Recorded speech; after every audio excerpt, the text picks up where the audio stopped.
Hello everyone, my name is Azatru, how are you, and welcome to another Star Wars Battlefront 2 mod showcase video, and this is the top 5 mods of the week, episode 136, and I've got 5 really cool mods to share with you this week.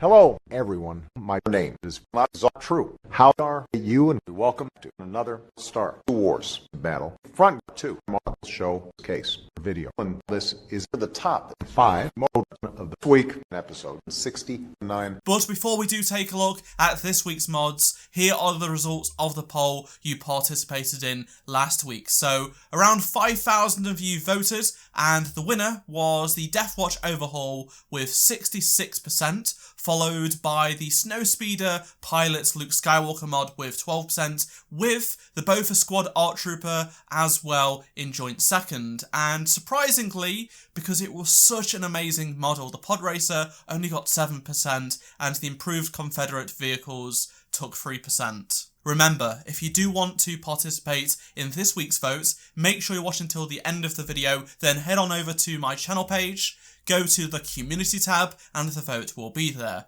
Now moving on to the top 5 countdown, and kicking things off in 5th place this week is the Magma Trooper from Solbra. So this imports the Magma Troopers that we saw in the previous Battlefront game on Solust into Battlefront 2. It does not include the weathering, but replacing the default heavy Stormtrooper and Sandtrooper, you can see you have the black pauldron, you have the backpack that connects to the helmet, there is also the shin pads. And there are 2 variants of this mod. There is the non-emissive version and then the one with emissive textures, so you can see the lights on the helmet, which is nice.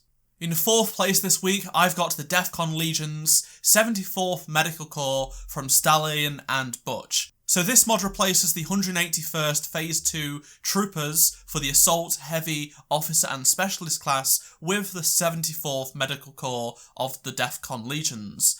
And this is a cool colour scheme. I really like the Heavy and Officer skins the most, I would say. They really do look nice, they stand out, and as you can see it has the medical logo on. There are some other red patterns going on as well, and it also changes the text in the UI, so whether it be in the inspect or collection menu, stuff like that, it is tweaked to be changed to the 74th Medical Corps, and it includes some details about it as well. In 3rd place this week, I've got the improved Rebels mod from Kine Inholt. So this changes the textures of the Rebels, whether it be their Bespin, Tatooine, or Endor, also the Hoth appearances as well. And you can see that the Tatooine specifically has been made darker, it's got more brown to it, and the Jet Trooper has also seen a completely different change in colour as well. I actually like the change to the Jet Trooper the most, and I like that the portrait image for the Aerial Trooper has been changed to reflect the colour change in this mod.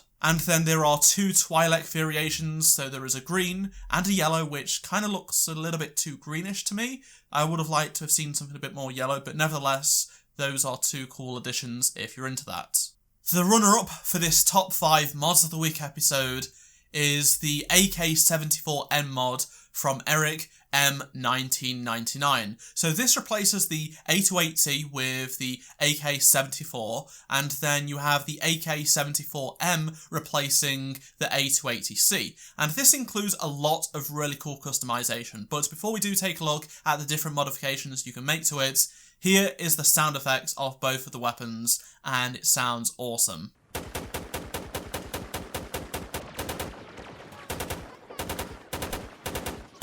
You can also view these in first person as well, which looks so funny in a Battlefront game, but it actually works quite well. So because the AK-74 replaces the A280, there is no modifications you can make for it because it is the default weapon in the original trilogy era for the Rebels. But if you select the A280C, it has various modifications. So if you select Modification 1, you get a Leopold Mark IV scope, along with a Delta Point reflex sight, an Academica Bastion receiver, and a Design Aggressor handguard. For Mod 2, there is a barrel-mounted foldable bipod, which at default is out, but there is an optional file to close that up if you want, and then there is also a 45-degree mounted dovetail and a PEQ2.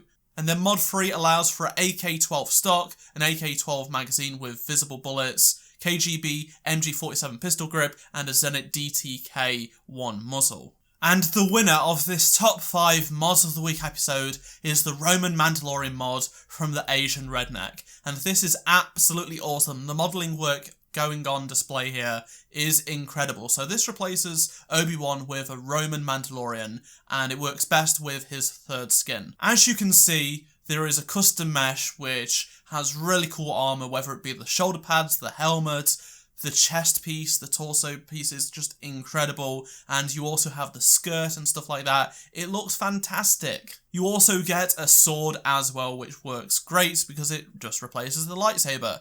And there is also a custom portrait image along with custom voice lines, and they were done by the Asian Redneck himself, which are great. Herr Dios, Mandalore, Romae honore, et non morieris. And then there are 2 custom loading screens as well to choose from. I'd totally recommend checking this out, and if you want to download any of these mods, there will be a download link to every single one of them down in the description below. And let me know down in the comments which mods were your favourite this week, and then let me know in the poll which your favourite was on my community tab page. And if you do want to watch more Star Wars Battlefront 2 videos from me, make sure you do subscribe and turn notifications on. If you enjoyed this video, please do drop a like. And if you do want to become a channel member and get top 5 mods of the week 24 hours before anybody else, consider doing that, and you get a bunch of perks including exclusive access to these episodes before anybody else. Check out any of the 2 previous videos on screen if you did miss them, and that's all from me. Thank you so much for watching, and I shall see you in my next Star Wars Battlefront 2 video. Goodbye.